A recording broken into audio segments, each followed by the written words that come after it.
ہماری راہ میں قربان کرو۔ صبح جب اٹھتے ہیں تو حضرت ابراہیم کے پاس بہت سارا مال و متاع تھا، آپ نے جو آدھے اونٹ تھے ان کو ذبح کیا اور اللہ کی راہ میں تقسیم کر دیا۔ پھر سوتے ہیں، رات کو جب سوتے ہیں پھر خواب آتا ہے، اے ابراہیم کوئی پیاری چیز ہماری راہ میں قربان کرو۔ آپ کے پاس جتنا بھی مال تھا قربان کر کے اللہ کی راہ میں تقسیم کر دیا۔ اب اگلی رات پھر آ جاتی ہے اور عرفہ کی رات آتی ہے تو پھر خواب آتی ہے، اے ابراہیم ہم تمہیں کہہ رہے ہیں کہ جو تمہیں سب سے پیاری چیز ہے ہماری بارگاہ میں اسے قربان کرو۔ جب صبح اٹھتے ہیں تو حضرت ابراہیم اپنی زوجہ سے کہتے ہیں کہ اب ہمارا بیٹا جو ہے وہ بڑا ہو چکا ہے، 13 یا 14 سال کی عمر جو ہے مفسرین نے لکھی ہے کہ اس عمر میں آپ حساب لگا لیں کہ ایک بیٹا ہو جو ایسی عمر میں ملا ہو کہ جب بڑھاپا آ چکا ہو، وہ حساب لگائیں کتنا لاڈلا ہوگا، پھر وہ اتنی مشکلوں سے پلا ہو، جنگلوں میں پیدا ہوا ہو، پھر اتنی مشکل سے پلا ہو، آپ وہ نوجوان ہو رہا ہو، وہ اتنا خوبصورت بھی ہو، وہ پیارا بھی ہو، وہ تابع دار بھی ہو، وہ نیک بھی ہو، وہ صالح بھی ہو، اس پر پھر اللہ کی طرف سے حکم آ جائے کہ اس پیارے کو میری بارگاہ میں پیش کر دیا جائے، بلکہ خواب میں یہ فرمایا ہو، اے ابراہیم اپنے پیارے کو میری بارگاہ میں پیش کرو، قربان کرو۔ پھر اس بیٹے کو جب حضرت ابراہیم نے لیا ہوگا، پھر آپ حساب لگائیں اتنا پیار والا بیٹا جب اس کو آپ قربان کرنے کے لیے لے کے جاتے ہیں آپ کے دل پہ کیا گزر رہی ہوگی اور کیا معاملہ پیش آیا ہوگا۔ اور پھر اس ماں کے قربان جائیں جس نے اجازت دے دی کہ جاؤ میرے بیٹے کو اللہ کی راہ میں قربان کر دو، اور بیٹے کو لے کر کے چلتے ہیں۔ حضرت ابراہیم جب لے کر کے چلتے ہیں تو پوچھتے ہیں کہ اے بیٹے اسماعیل معاملہ یہ ہے، اس لیے تمہیں لے کر کے جا رہا ہوں، تمہیں اللہ کی بارگاہ میں پیش کرنا ہے، آج تجھے قربان کر کے تجھے ذبح کر کے اللہ کی بارگاہ میں پیش کرنا ہے، تمہارا کیا خیال ہے؟ تو وہ بیٹا ایسے نہیں کہہ رہا تھا کہ اے ابا جان یہ آپ کیا کر رہے ہیں، ایک بیٹا ہوں آپ کا اور آپ مجھے قربان کر رہے ہیں، بلکہ کیا فرمایا، یا ابا تفعل ما تؤمر، اے میرے ابا اگر تمہارا محبوب اس بات میں خوش ہے کہ میری جان کاٹ کر اس کی بارگاہ میں پیش کر دی جائے، پھر رکیے نہیں، اپنے محبوب کی بات کو مان کے میرا جو تن ہے وہ سر سے جدا کریں۔ کیا چیز تھی حضرت اسماعیل کے اندر جس نے اپنے آپ کو قربان کرنا پسند کیا، اور کیا چیز تھی اس والدہ کے اندر جس نے کہا کہ میرے بیٹے کو اللہ کی بارگاہ میں پیش کر دو؟ کون سی چیز تھی حضرت ابراہیم کے اندر کہ جس نے کہا کہ بیٹے کو بھی قربان کر دیتا ہوں؟ وہ اللہ کی محبت تھی، اللہ کا عشق تھا۔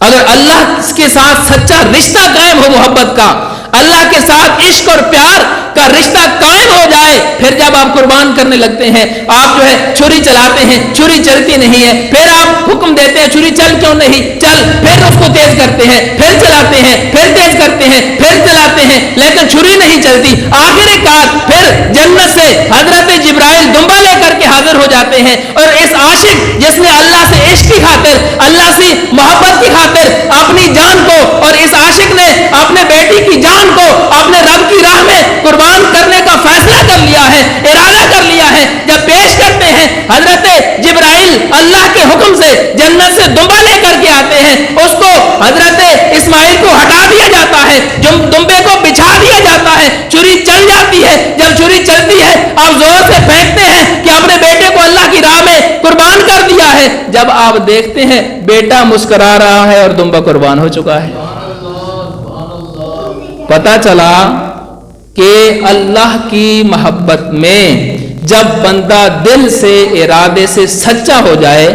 پھر اس کی چیز کو بھی طلب نہیں کر دیا جاتا بلکہ اپنی رضا اس پر ڈال دی جاتی ہے۔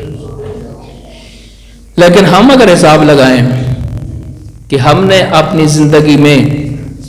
کون کون سی پسندیدہ چیزوں کو اللہ کی خاطر قربان کیا ہے، اگر اس لسٹ کو ڈھونڈیں گے تو یہ لسٹ خالی ہی نظر آئے گی۔ کیا ہم نماز کے اوقات میں نماز کی جماعت فقط اس وجہ سے نہیں چھوڑ دیتے کہ ہم اپنے موبائل میں مصروف ہوتے ہیں؟ ہم اپنے سوشل میڈیا نیٹ ورک میں مصروف ہونے کی وجہ سے اللہ کی عبادت کو ترک نہیں کر دیتے؟ کیا ہمیں اللہ کی محبت کی کوئی حاجت نہیں ہے؟ کیا ہمیں اپنے اللہ کے ساتھ عشق کی کوئی حاجت نہیں ہے؟ یا کیا ہمیں معلوم نہیں ہے کہ اگر اللہ کے ساتھ محبت کی خاطر دنیا کی آسائشوں کو قربان کیا جائے پھر اللہ پاک اسے انعام و اکرام بھی عطا کرتا ہے؟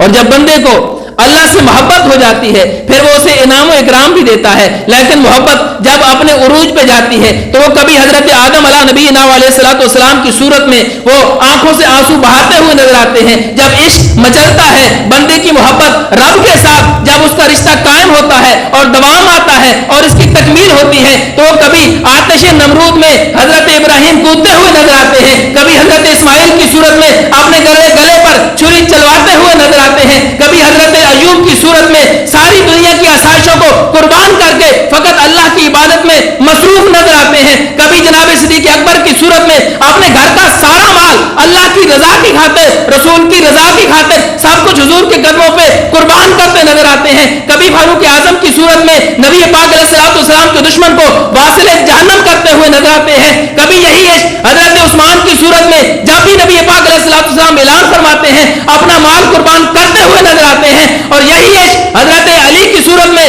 کبھی خیبر کا دروازہ اپنے الٹے ہاتھ میں پکڑ کر لہراتے نظر آتے ہیں، کبھی مرہم کا سر قلم کرتے ہوئے نظر آتے ہیں، یہی عشق کبھی بلال کی صورت میں اپنے جسم پر کوڑے کھاتے نظر آتا ہے، کبھی خبیب بن عرب کی صورت میں اپنے آپ کو سولی پہ لٹکواتا نظر آتا ہے، اپنے جسم کے ٹکڑے کرواتا نظر آتا ہے۔ جب بھی مصطفیٰ کریم علیہ السلام سے عشق ہو جائے تو پھر غازی ممتاز قادری جیسا بندہ پھانسی کے پھندے پہ جھولتا ہوا نظر آتا ہے۔ یہ عشق ہی ہے جو بندے کا رشتہ اللہ کے ساتھ، اللہ کے نبی کے ساتھ اتنا مضبوط کر دیتا ہے کہ بندہ اپنی جان کو ہلکا نذرانہ سمجھ کر اللہ کی بارگاہ میں پیش کر دیتا ہے۔ تو آج اگر ہم اللہ کے ساتھ اپنی محبت کے رشتے کو استوار کریں، یقین جانے ہماری دنیا بھی اچھی ہو سکتی ہے اور ہماری آخرت بھی سنور سکتی ہے۔ اب اندازہ لگائیں، آپ پوری ہسٹری پڑھیں، جس نے بھی اللہ اور اس کے رسول سے محبت کی ہے نا، وہ نہ دنیا میں رسوا ہوا ہے نہ آخرت میں رسوا ہوا ہے، اور جس نے اللہ رسول سے دشمنی کی ہے وہ دنیا میں بھی ذلیل ہے اور آخرت میں بھی۔ آپ حضرت بلال کو اگر دیکھتے ہیں آپ پر کس قدر ظلم و ستم ہوئے، لیکن وہی بلال خانہ کعبہ کی چھت پہ چڑھے ہیں کہ نہیں؟ حضرت ابو ہریرہ رضی اللہ تعالیٰ عنہ، آپ نے نبی پاک سے اتنا عشق کیا، اتنی محبت کی کہ ایک لمحے کے لیے بھی حضور کی بارگاہ سے گھر تک نہ جاتے اور حضور کے پاس ہی پڑے رہتے، یہاں تک کہ آپ کو اکثر بخار رہتا کہ کھانے پینے کا انتظام بھی آپ اس کو بھی ترک فرما دیتے، لیکن ایک وقت ایسا آیا کہ آپ کو گورنر ہی مل گئے۔ جب گورنر بنے اس وقت آپ کے غلام نے آپ کے ہاتھ میں ریشمی رومال پکڑایا، کہا کہ اس سے اپنے ناک اور منہ کو صاف کر لیجئے۔ جب عشق کی خاطر، اللہ کے رسول کی عشق کی خاطر، اللہ کی محبت کی خاطر اپنے گھر کو بھی قربان کیا اور شادی بھی نہ کی اور کوئی آسائشیں نہ لی، پھر اللہ پاک نے وہ عزتیں عطا فرمائی کہ آپ اپنے مبارک ناک کو کس سے؟ ریشمی رومال سے صاف کر رہے ہیں۔ لیکن ہم دنیا میں ظاہری آسائشوں کے پیچھے ہیں کہ دنیا کی یہ سہولت مل جائے، یہ سہولت مل جائے، بھائی اس کو انجوائے کر لو، لیکن رب کی رضا کو ترک کر دیتے ہیں۔ فقط چند گھنٹوں کے سکون کے لیے ہم عشاء کی نماز کو ترک کر دیتے ہیں کہ نہیں؟ بلکہ سکون تو ہوتا ہی نہیں ہے، جب نماز نہ پڑھیں تو وہ رات ہی کون سے سکون کی ہوتی ہے؟ نہ وہ رات سکون کی ہے، نہ آنے والا زندگی کا جو دن ہے وہ سکون کا ہونا ہے۔ سکون کا دن وہی ہے جو اللہ کی محبت میں گزرے، سکون والی رات وہی ہے جو اللہ کی محبت میں گزرے۔ اللہ تبارک تعالیٰ کی پاک اور بلند بارگاہ میں یہ دعا ہے، اللہ پاک ہمیں اپنی محبت نصیب فرمائے، اپنے محبوب کی محبت نصیب فرمائے، ان کے تمام پیروکاروں کی سچی پکی محبت نصیب